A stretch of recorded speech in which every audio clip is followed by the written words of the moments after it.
Chapter 5 Amelia's Visit. Amelia enters Brian's hospital room and sees Mr. and Mrs. Connors standing there. Amelia says, "Oh, I didn't know if somebody was already here. I could come back later." Aaron tells Amelia that they have been there for hours and that they were just leaving. She also tells Amelia to stay for as long as she wants as they turn the corner and leave. After Brian's parents are gone, Amelia sits down in the chair.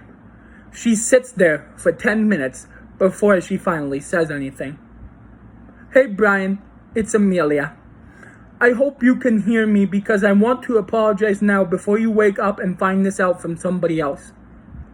The fight between you and Jack is partly my fault. The only reason Jack was watching us." Before she could finish what she was saying, a nurse enters the room. She tells Amelia that she needs to leave the room for a few minutes so she can run some tests on Brian.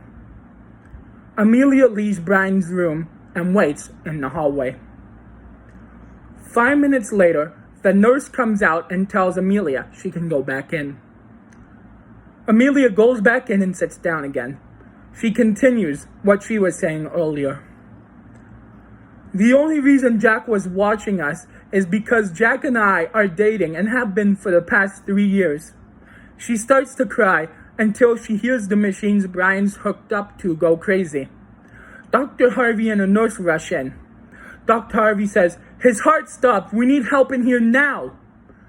As more people rush into the room, the nurse who came in with Dr. Harvey takes Amelia to the waiting room and stays with her. What feels like 15 minutes later, Dr. Harvey comes out to talk to Amelia. Dr. Harvey says, 'I talked to the Connors already. They told me I can tell you anything.' He tells Amelia that they got Brian's heart started again, but he needs rest. He also tells Amelia that Mr. Connors is on his way to pick her up and drive her home. Dr. Harvey asks the nurse to stay with Amelia until he arrives. 20 minutes later, Ethan walks into the waiting room and says, "Amelia, I'm here. Come on." Amelia thanks the nurse, gets up, and leaves with Ethan.